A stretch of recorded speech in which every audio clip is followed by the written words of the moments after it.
Hello, I'm Norm Abram. Are you getting ready to fix up an old home? Did you know that homes built before 1978 may contain lead paint? If you do repairs or renovations without proper precautions, you could put yourself and your family at risk for lead poisoning, a very serious illness. The program you're about to see will show you simple methods to work lead safe. These methods are called the 5 steps to lead safety. I'll be back at the end of the program. In the meantime, I hope you'll pay attention to the ways you can protect your family, yourself, and your community from lead poisoning.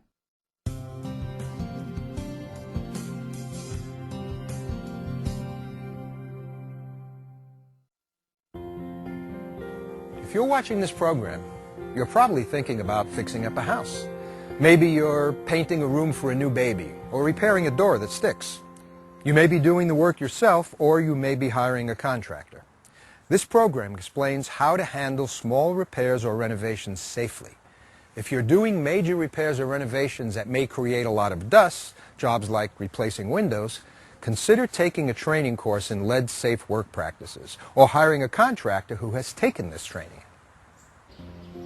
If your house was built before 1978, it might have been painted with lead paint. If it was built before 1960, it probably does contain lead paint, especially on the doors, windows, trim, stairways, railings, and porches. If that old lead paint is in good condition and you won't be disturbing it, it shouldn't be a problem. But if you'll be sanding, scraping, or otherwise disturbing the paint, you'll almost certainly create dust and debris that contain lead. And that can be dangerous. People may breathe in or swallow the dust and become lead poisoned. Small children may also swallow paint chips and become lead poisoned. Lead poisoning can make people really sick. It is especially dangerous to babies and young children because lead can harm their brains, hearing, and growth. It can cause very serious learning and behavior problems, and once the harm is done, it is permanent. Lead can also harm unborn babies and can cause serious health problems in adults. Lead can be dangerous, but you can work safely around lead paint if you follow some simple precautions. If you're hiring a contractor, make sure that he or she knows and agrees to follow these precautions too. We'll call these precautions the 5 steps to lead safety, and we'll explain them in this program. Right about now, you might be wondering if your house actually contains lead paint. Remember, lead paint might be present in any house built before 1978. So, if your house was built before 1978, you might decide to have it tested for lead paint. A certified lead inspector or lead inspector risk assessor should do the testing.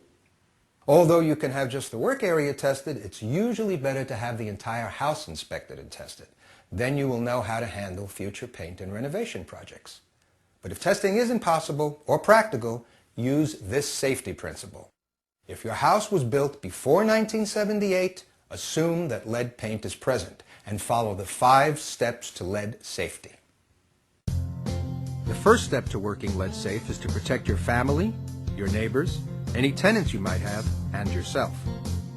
It is very important to keep all children and pregnant women out of the work area and away from dangerous lead dust.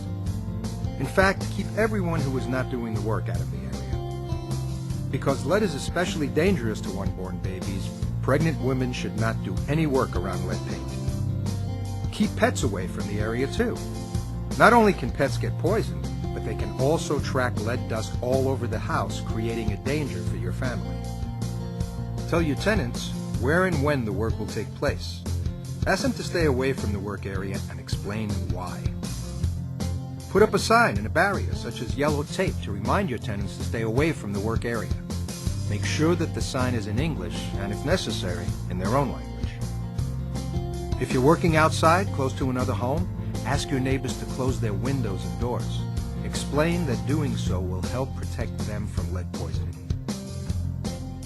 Here's a special note if you're a property owner, a property manager, or if you're a contractor or any other person who's being paid to maintain, repair, or renovate a home that was built before 1978.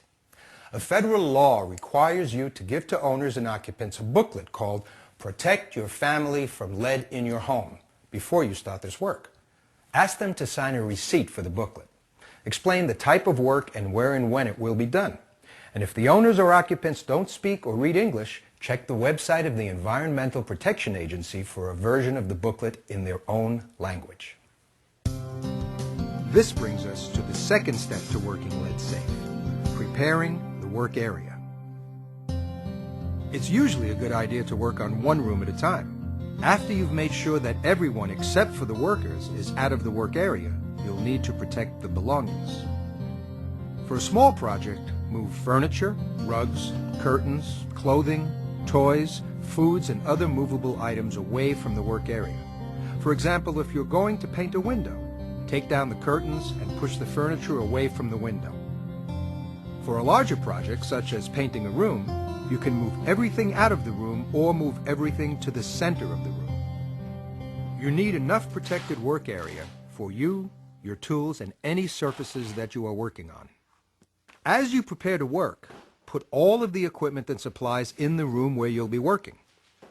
For example, you'll need heavy-duty plastic sheeting and waste bags, duct tape, spray bottles, wet sanding blocks, and other tools necessary for the work you're doing. Now you need to seal off the work area to prevent dust from spreading into clean areas of the house while you're working. Cover the floor, counters, air vents, built-ins, carpeting, and any household items that you couldn't remove. Use heavy-duty plastic sheeting as a cover and secure all the plastic with duct tape. Plastic sheeting is cheaper than drop cloths, and you'll need to throw away the covering after the job to avoid spreading lead dust to the next job. If you're working inside, shut down forced air heating and ventilation systems. Next, close all windows and doors to keep dust from spreading. Then put all the tools and supplies you'll need on the plastic sheeting so you don't have to walk away from the work area with dust on your shoes to get what you need. One special piece of equipment that you may need is a vacuum with a HEPA filter. A HEPA filter traps even very tiny particles of dust and keeps that dust from getting into the air. If you're working outside, follow the same general procedure. If there are any items that cannot be moved away from the work area, cover them with plastic sheeting and seal with duct tape. Cover the ground with plastic sheeting too, and secure the sheeting. If you need to use a ladder outside, cut small slits in the plastic so the ladder doesn't slip. Now you're ready for step 3, protecting yourself from lead poisoning by protecting yourself from lead dust and debris. You can start by putting on safety equipment such as safety glasses, disposable gloves, a disposable hat, disposable shoe covers, disposable coveralls. If you think that the work will be very dusty, wear a respirator labeled N100. Don't eat, drink, or smoke in the work area. And don't apply cosmetics, even lip balm. If there's any lead dust in the work area or on your hands, these activities could carry lead into your body.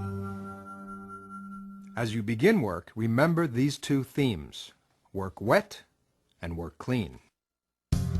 Working wet helps keep any dust that's created from getting into the air and then spreading. Here's how to work wet. If you're scraping, sanding, prying, sawing, drilling, or removing any painted materials, lightly mist the surfaces you're working on with water from a spray bottle. Repeat the misting frequently to keep the surface constantly damp but not soaked. But remember, never spray water around electrical outlets, switches, or equipment. Working clean means creating as little dust as possible and containing any dust and debris that you do create.